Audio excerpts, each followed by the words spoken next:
Hello, this is Short Stories, brought to you by the National Taichung University of Science and Technology Language Center. Today we will read a story from the Pentamerone. The Pentamerone is a collection of fairy tales that were collected and written by Giambattista Basile sometime in the early 1600s. However, this book didn't become widely famous until the Grimm brothers cited it as one of their sources. Wilhelm Grimm gave it a very good review. The story we will read today is called The Two Cakes. It's about two Italian girls with drastically different personalities. Like all fairy tales, it's the girl with the better personality who comes out on top in the end. Vocabulary: generous, generous. The generous man donated half his wealth to charity. Take pity on, take pity on. He took pity on the orphans and allowed them to stay. Incantation, incantation. The wizard muttered an incantation. Sneer, sneer. The king sneered at the peasants in the field. Beggar, beggar. Homeless people often become beggars. Post haste, post haste. We traveled to Taipei post haste. Wreak havoc, wreak havoc.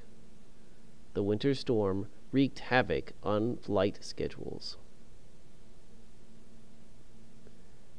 The jig is up, the jig is up.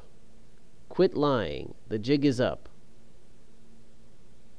The story. I have often heard it said that he who does not bait the hook of affection with courtesy never catches the fish of kindness. And if you wish to hear the proof of this, listen to my story, and then say whether the greedy man does not always lose more than the generous one. There were once two sisters named Lucetta and Troccola, who had two daughters, Marziella and Puccia. Marziella was as pretty as she was good at heart. In contrast, Puccia was as ugly on the outside as she was on the inside. I guess the apple doesn't fall too far from the tree, for Troccola was a harpy within and a scarecrow without. One day, Lucetta had occasion to boil some parsnips in order to fry them with green sauce. So she said to her daughter, "Marziella, my dear, go to the well and fetch me a pitcher of water." "Of course, mother," replied Marziella. "May I have one of your cakes before I go? They smell so delicious." Lucetta handed her a cake from the basket. Marziella hummed merrily as she picked up her bucket and headed to the neighborhood well. While Marziella was scooping water out of the well, an old crone approached her. She was withered and hunchbacked, and Marziella couldn't help but take pity on her. The old crone shuffled closer to Marziella, stared at the cake with her one good eye, and said, "My pretty girl, take pity on an old woman and give me a little piece of your cake. If you do, heaven may send you good fortune." Marziella handed her the cake and replied, "Take it all, good woman." The old crone thanked her and said this incantation: "May you have the voice of an angel, hair as smooth as pearls, and beautiful dainty feet that never tire." Marziella thought this was a strange thing to say, but she smiled, picked up her bucket, and returned home. As she walked, she noticed that her steps seemed lighter than usual. She felt like she was walking on a cloud. Lucetta asked her daughter what took her so long at the well. Marziella replied, I bumped into a sweet old lady. When Lucetta heard her speak, she gasped, "Marziella, what happened to your voice?" "What do you mean, mother?" asked Marziella. "It just sounds so beautiful, I can't explain it," Lucetta said. Marziella didn't know what to say because she thought she sounded the same as before. Later, as Marziella was combing her hair before bed, she noticed something strange. Small pearls were falling out of her hair as she combed. She rushed to her mother's room to show her. They both danced for joy. When Trocula heard about this the next day, she decided to do an experiment. She gave her daughter Puccia a cake and sent her to the same well. The old crone was there and asked Puccia, "Take pity on an old disabled woman, and please give me a piece of your cake." Puccia sneered at her and said, "I don't give handouts to filthy beggars." The old crone frowned and uttered this incantation: "May you have the voice of a toad, hair like sand, and big ugly feet that are always sore." Puccia took a bite of her cake and said, "Whatever." When Puccia returned home, her mother asked, "So, what happened at the well?"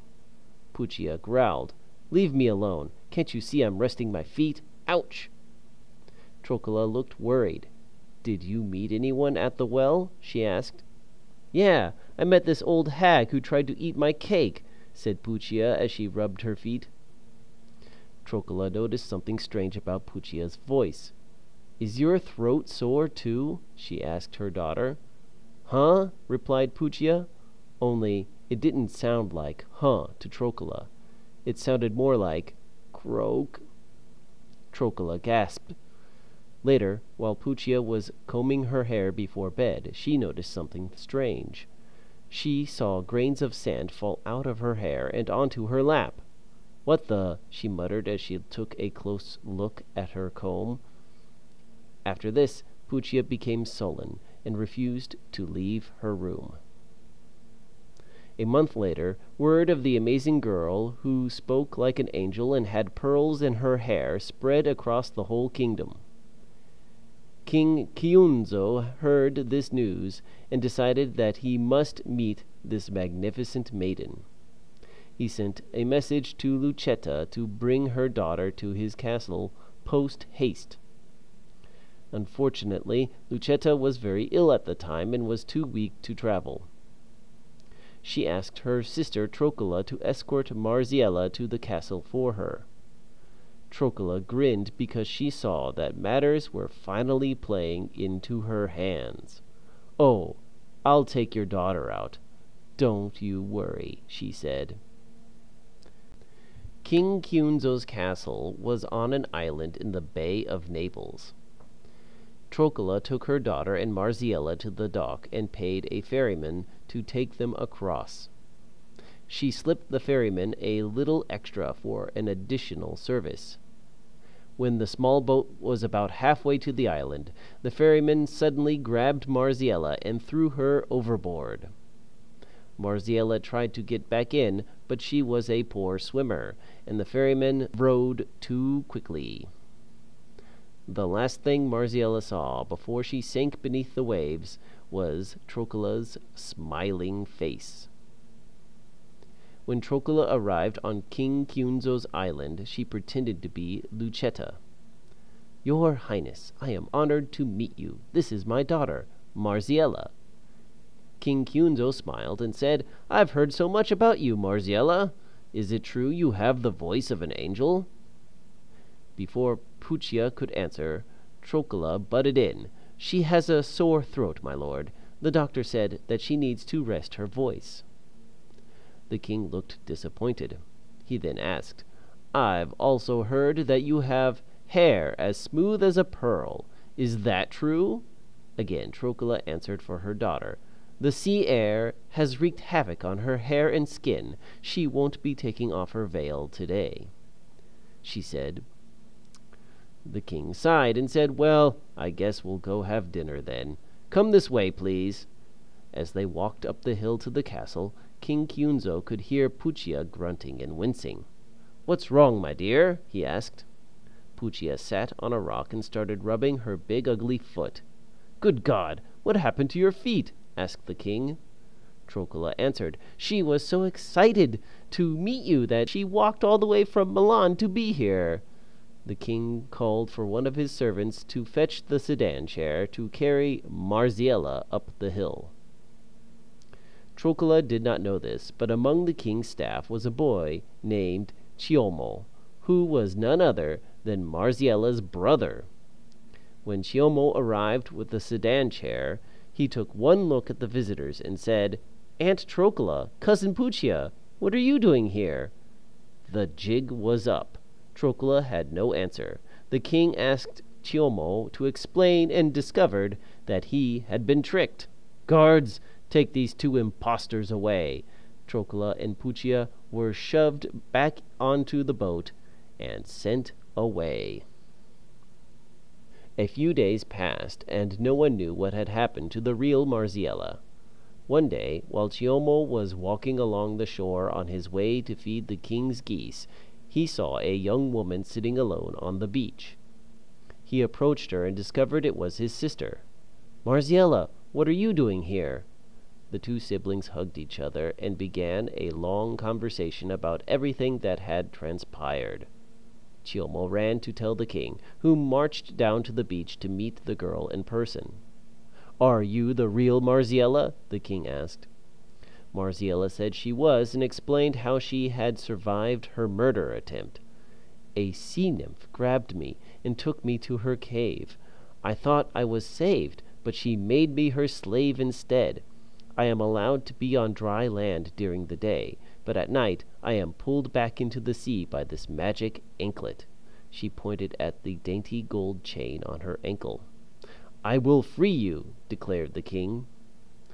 The king ordered his blacksmith to break the chain with his hammer. It did not work.